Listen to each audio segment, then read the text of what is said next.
Fireside Tales.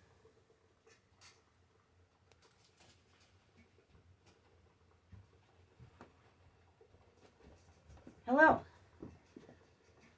I'm Mililli.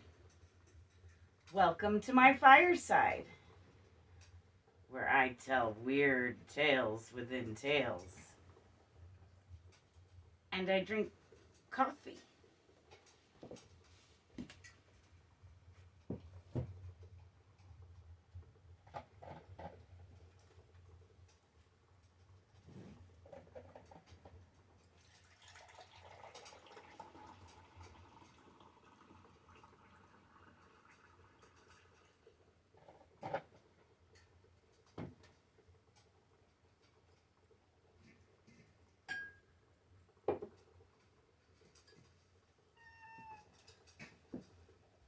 With my furry friends who meow and photobomb, and I drink coffee from my skull mug.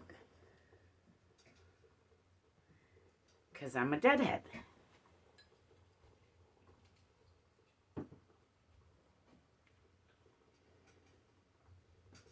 A deadhead is someone who really likes the music of the Grateful Dead.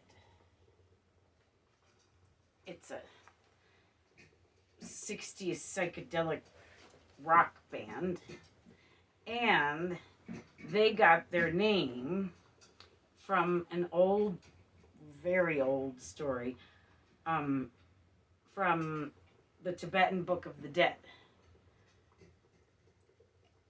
And there was a description of it in the Funkin' Wagnall's dictionary. And that's where the band got the name. The story from the Tibetan Book of the Dead is about reincarnation. So every week here at Fireside Tales, we talk about reincarnation. So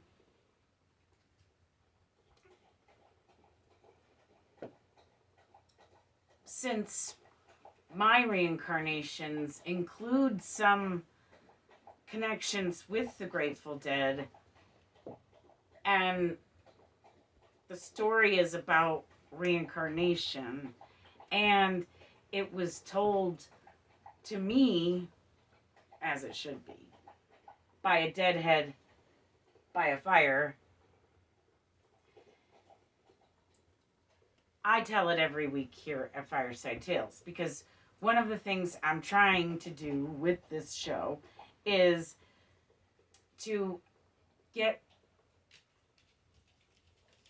people to better understand reincarnation.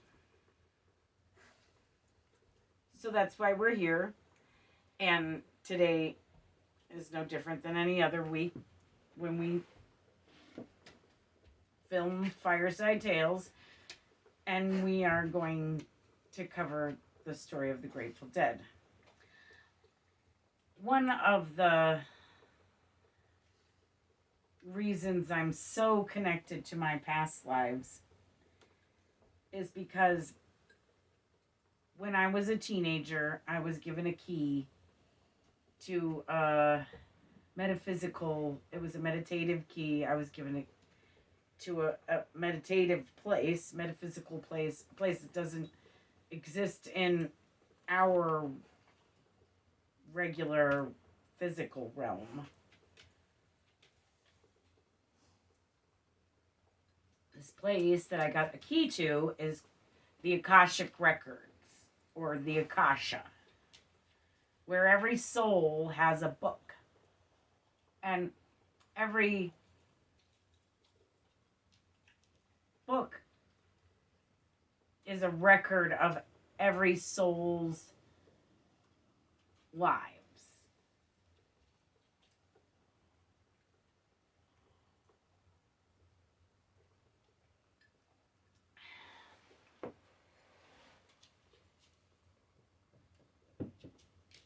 So my book in the Akashic Records is really big and really old and really dusty.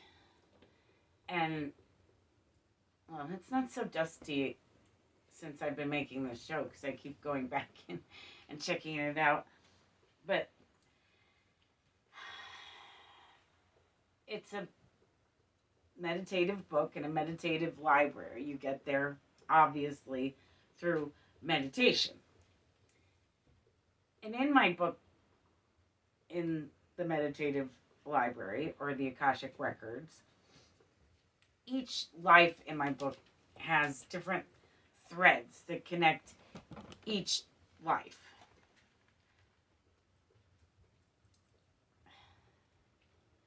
My furry friends just bonked the camera, so sorry about that. A little earthquake. It's nothing. It'll be okay. So, another of my threads in my book is fire and fire safety. So every week I cover a little fire safety. I have water in the kettle on top of my fire, and I have water in my little cup here, and then I have a sprayer around the corner. If you build a fire outside, you want to have a bucket of water, but also a bucket of dirt and a shovel. Dirt or sand, either or, and a shovel.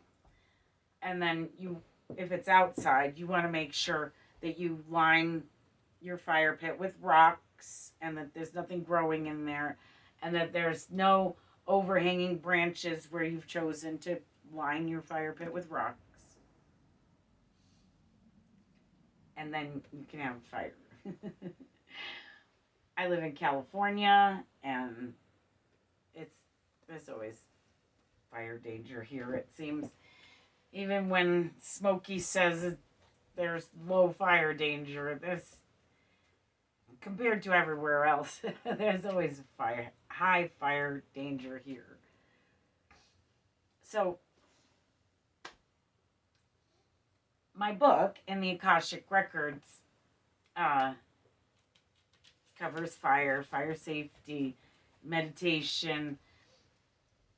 These are all threads that are covered in my book throughout all of my lives. These are things that each life in my book has in common. So,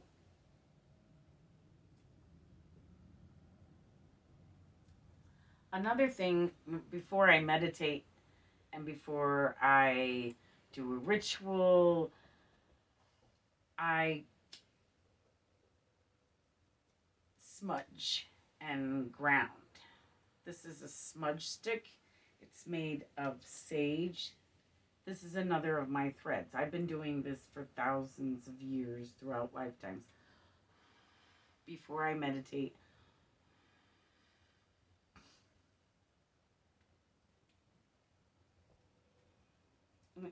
what it does is cleanse your aura. Cleanse Bear's aura.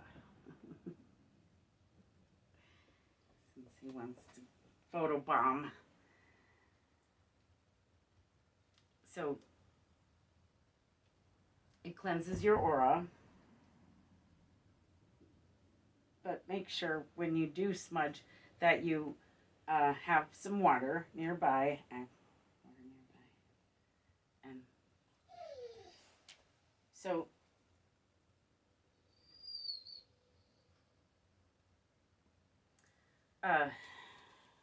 then grounding is also another thread, and it's another thing I'd like to do before meditation. Also before readings, if you do any kind of divination readings, tarot cards. I read both tarot and runes, and I ground and smudge before I do this so that you get the most positive results from your reading or your meditation or your ritual. So here we go. You want to blow out all the negative.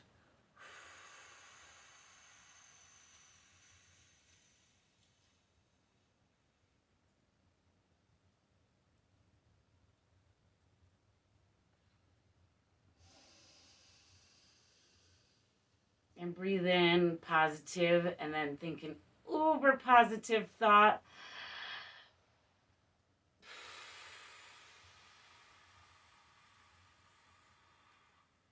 Till you breathe out positive. So you're breathing in and out positive energy.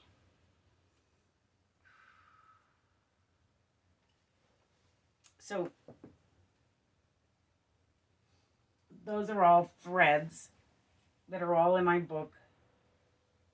And they're things that I use to meditate, smudging, grounding, even the fire. Meditating by a fire is often quite nice, and then you come out of it when it gets a little chilly so that you don't fall asleep and you don't stay too long.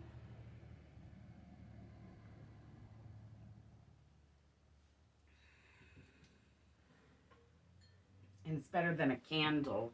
So if you keep a candle lit, that's dangerous. I don't like to keep a candle lit while I'm meditating, especially with my furry friends who like to bonk things like cameras and candles. This is a lot more stable and it's not going anywhere. And if you have one outside in stones, that's a really good place to ground and meditate by. So in my book, there is this watermark. And before the watermark, everything is light and sandy and dry. And after the watermark, everything is wet and muddy and dark. And the watermark seems to mark when BC changed to AD.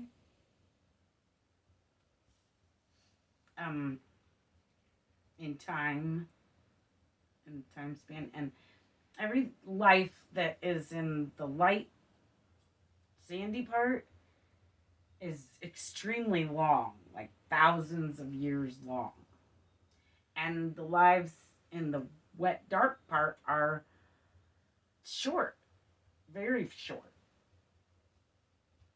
Even by today's standards, they're short. So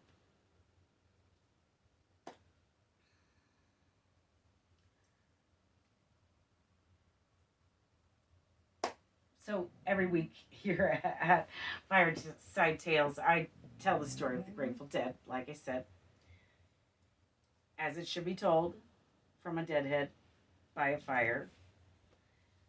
So here we go. Once, long, long ago, there was a traveler.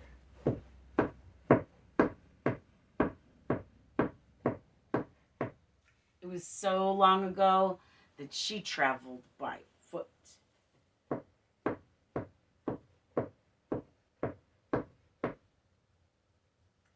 And one day she was traveling along and she happened upon a little village. She noticed a crowd. She noticed a little arguing. She got closer. And when she got closer, she noticed that they were literally all arguing over a dead body. There was a dead body laying right beneath them, and they were arguing over who was going to pay his debts and who was going to bury him and who was going to pay for that. And the traveler was taken aback. She was offended by these villagers disgracing the dead person. So she paid the dead man's debts, and she paid for a proper burial, and she prayed over the dead man's grave. And then she traveled on.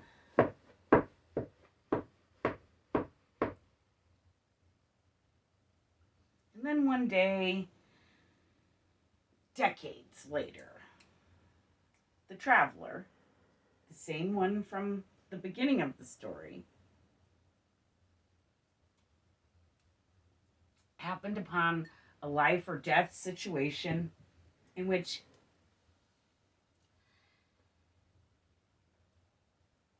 out of nowhere a stranger just comes and scoops her up and saves her life. She stops the stranger. She says, "Who are you?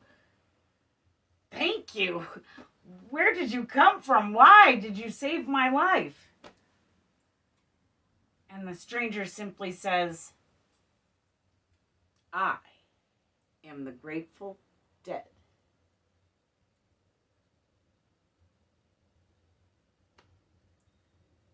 So it's a story about reincarnation. Some people have said and thought that it was a corpse at the end. But corpses don't save lives, do they? Some people think it's a zombie. Zombies don't save lives. It's an old Buddhist story, and the Buddhists firmly believe in reincarnation. So, it's a story about reincarnation. The dead body in the story died, obviously. But the soul noticed the traveler, and the traveler giving him some grace back, some dignity, paying for his debts and paying for a proper burial and praying over his grave.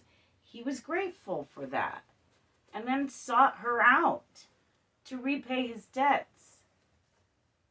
Was reborn into a baby body and grew up, and decades later was able to repay his debts to the traveler by saving her life. It's a story about reincarnation. And more than just me have been to the Akashic Records. It's documented by several other people. And so many other people believe in reincarnation. It's not just me. So, another of my threads in my book is being a medium and psychic. In every one of my lives, I've been a medium and a psychic. Whether I knew it or not, I was a medium and a psychic.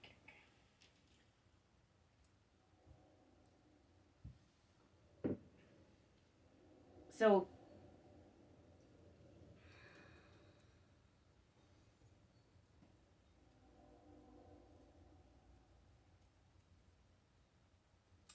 there's a theory.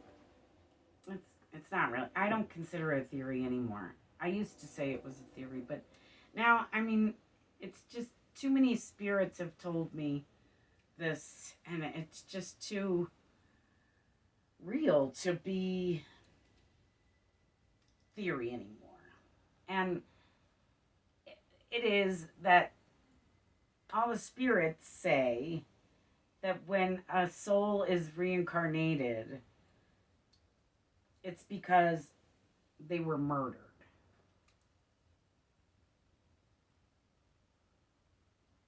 So it's like if you get murdered, you get another chance to come back and try again.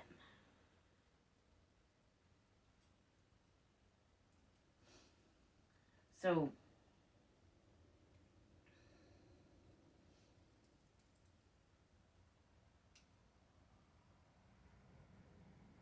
my book is riddled with murdered people because I've apparently been murdered a lot, according to the spirits. And I've been able to communicate with them since I was a little girl, and I've heard the same thing from nearly every spirit I've encountered.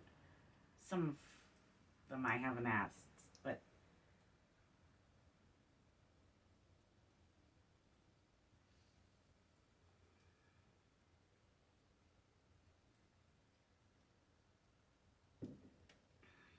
So, our first season, I spoke of every life in my book. And each episode, we discussed a different life. 23 lives, 23 episodes. Then in our second season, I just discussed my very first life in my book. It lasted for thousands of years. It was in the light, dry, sandy part. And there was a lot there. So now we are in our third season, and I've been discussing my second life in my book. And in that life, I was mostly a cloud bird. I barely existed. I was made of cloud.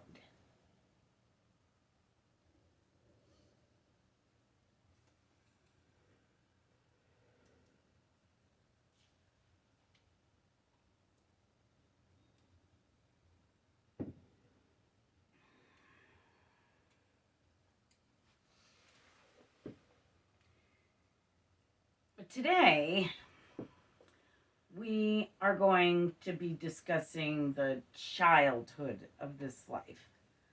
And this life didn't really have a childhood or a baby cloud bird, even. I wasn't a baby cloud bird. I didn't come from an egg. What happened was, originally in this life that I'm talking about here, my second life in my book, I was an angel. And I was made of cloud, just like the bird. And I say I was a cloud bird and an angel because at first I was an angel. And I was working for God in heaven.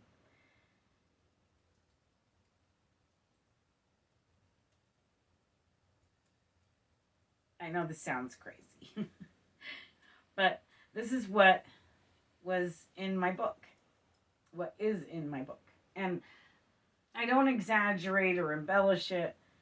It's all pretty interesting, and it's just what's there. I've told you earlier, in earlier episodes, that I fell from angel to cloudbird because I tried just once, with just one swing, to defend God with violence, and thus the swing. Suddenly, I became a cloud bird. As an angel, I seemed to also be made of cloud, and I seemed to have wings. So I never lost my wings because as a cloud bird, I still had my wings. I just lost my angel status. And I didn't fall like Lucifer to earth. I just fell to cloud bird. Basically, I was a stargazer. So I spent a lot of time just kind of floating around the sky, looking at the stars, which are made of light. Today, we are discussing this childhood of this life, or the angelhood of this life. But even as a cloud bird, I had this fascination with light. So light is another of my threads. Stars are another of my threads. But then also stones and earth worship. And it's interesting that if you're looking at the stars, you're looking at them from the dark, right? And then if you're looking at the stars from Earth, you're upon Earth and stone looking at the stars in the dark. And they are the only source of light, that and the moon or fire. But you can get a lot of enlightenment from the stars. I don't think as an angel I was doing the whole star thing. That was sort of specifically for me as a cloud bird. But as an angel, I seem to have been an archangel. Because when I was standing there, and I should have just stood there, but when I took that swing, Michael, the archangel, was standing next to me, being a much better example of love for God, because Michael was basically just taking hits. Just taking hits for God. Like a brick wall. Just stood there, solid, taking hits for God. And I know they often depict him with a sword and shield and all, but he's not. I mean, he's big and everything, but he just stands there and takes hits for God.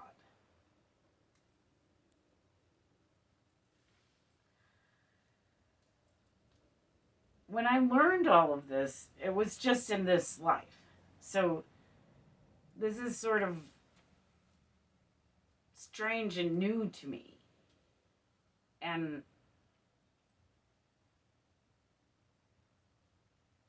I also make another show called The Love Show. And on The Love Show, we've learned that angels are love, God is love, heaven is made of love. And it's interesting how the two shows have interconnected. Because love and light are two threads of mine. And we are also made of love and stardust, which is light. So, love and light. But what's fascinating to me about all of this new stuff to me about old stuff is that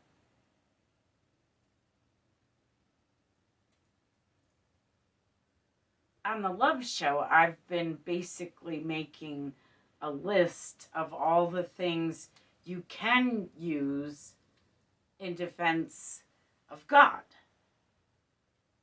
Things that are love, because you can only use love to defend God as an angel or as a person even. And so I have a whole big list of things I can use besides violence, because that's not love, to fight for God. Music, for instance. My main tool lately. I like music. It's sort of my thing. My kids are all named after music things, or songs, or musical people.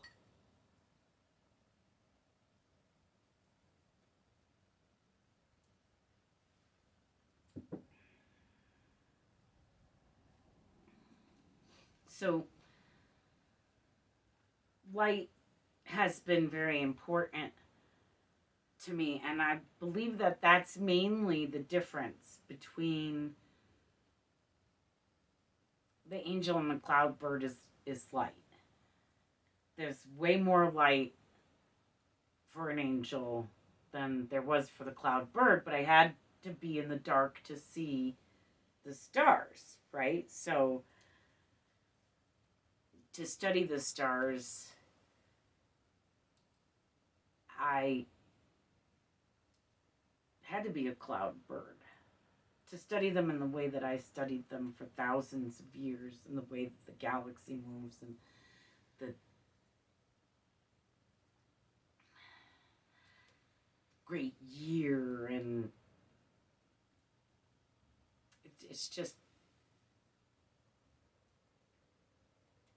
I don't regret really, because it was like God schooled me. But the thing is I didn't remember any of that for any of my lives, I don't think, until right now, until I started going over this, till I started making this show. So I'm thusly enlightened. But how strange that it took so long. And how strange that other people haven't figured this out.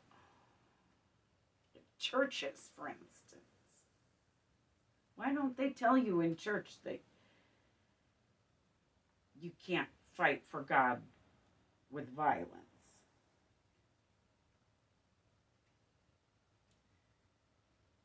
That God doesn't like that.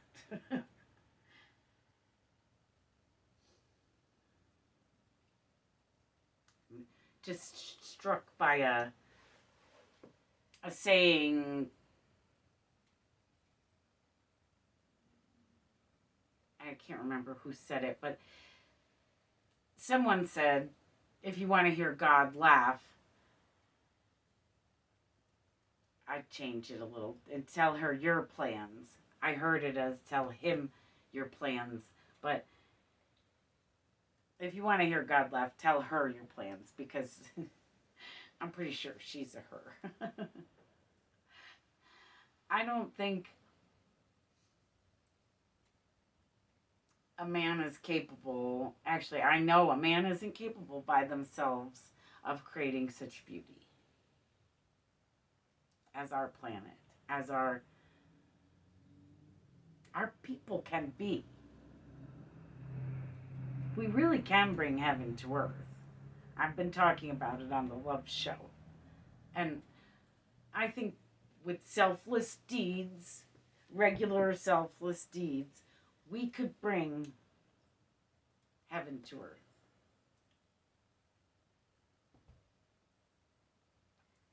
Just a thought and an idea. Maybe it's ahead of its time. Maybe it's behind its time. I mean, this was thousands and thousands of years ago. Well into BC. Thousands of years BC.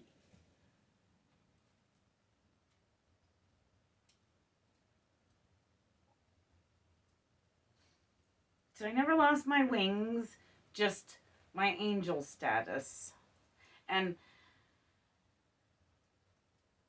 I don't think I really fell far.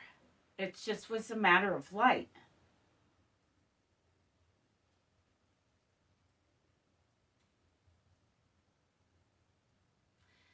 So, anyway,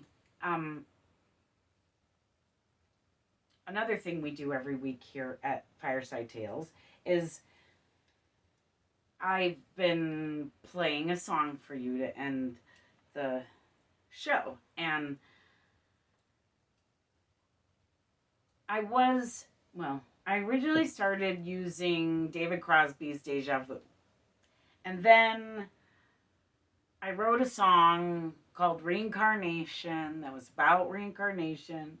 So is Deja Vu, I think, to an extent. But David Crosby died right after I wrote Reincarnation. So then I started playing Deja Vu again. So I've been playing Deja Vu ever since David Crosby died. So we're going to do deja vu again. Because, well, I'm not sure we've all been here before. I feel like a great majority of us has. At least one or two times. Maybe not everybody has 23 lives in their book. Maybe some people have more. So, here we go.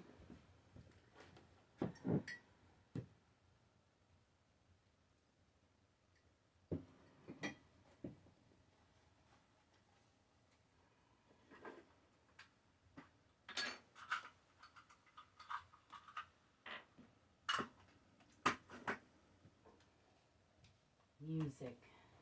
Music is love. You can fight with music for God.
If I had ever been here before, I would probably know just what to do.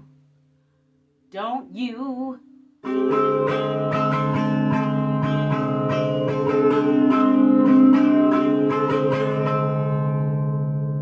If I had ever been here before and another time around the wheel, I would probably know just how to deal with all of you.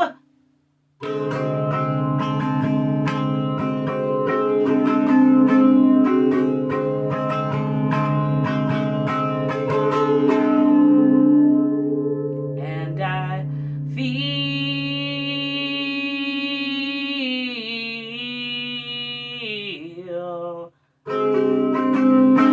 like I've been here before.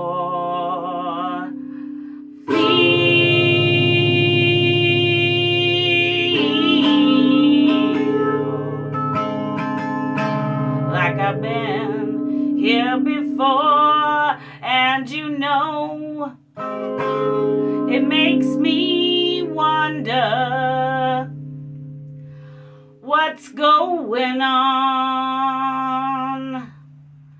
Under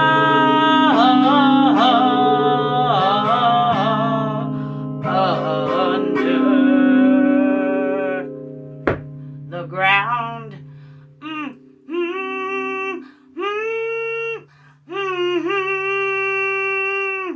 Do you know? Don't you wonder?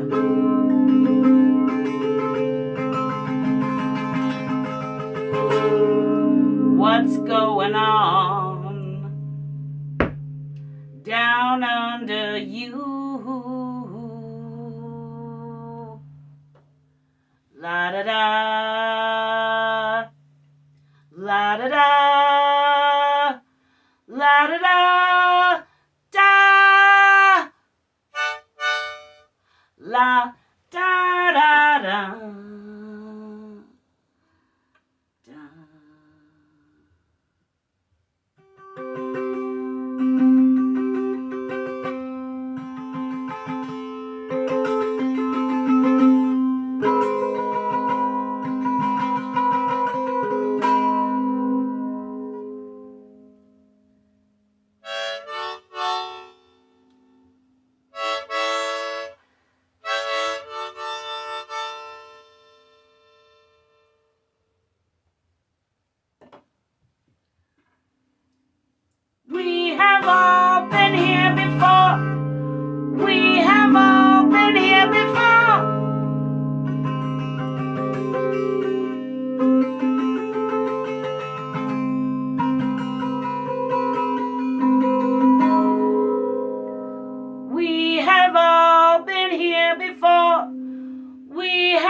this was the debut of my red hair. I decided to go red because Beyonce seems to have stolen my hairdo. And I didn't want the same hairdo as Beyonce, so I changed.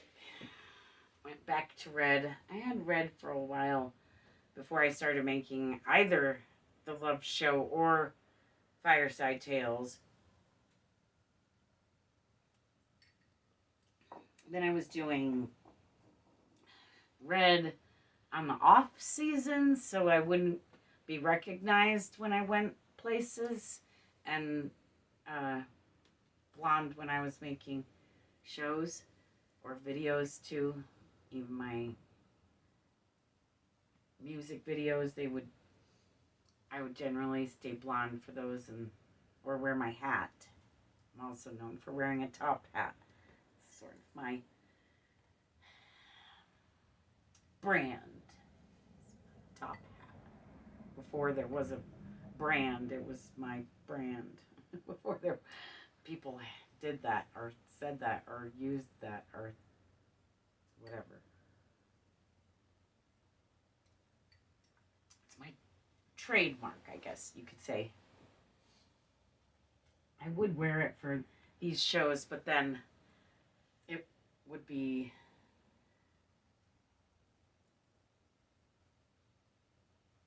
hot and kind of silly to wear a hat indoors. I typically wear a hat outdoors, and I thought because I'm sort of vertically challenged, that I'd go with a top hat for the stage so people could recognize me from far away, that was me on the stage. If they heard me and thought, oh, is that Merlin Mililli?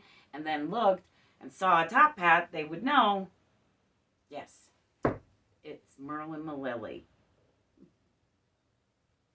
That's me. So I guess that's about it for me today. But I hope you'll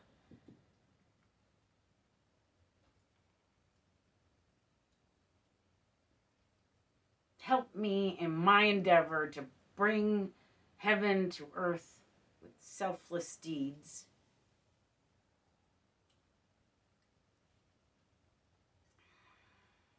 And help me fight for God with love.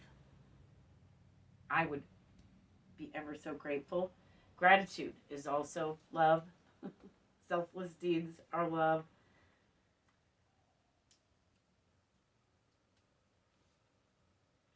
Light is love also. So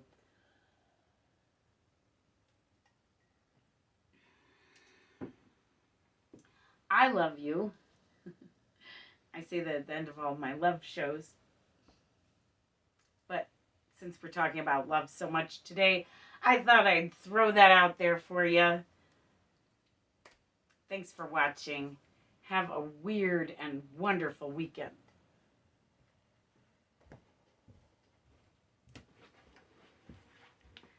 A Mililli Studios production.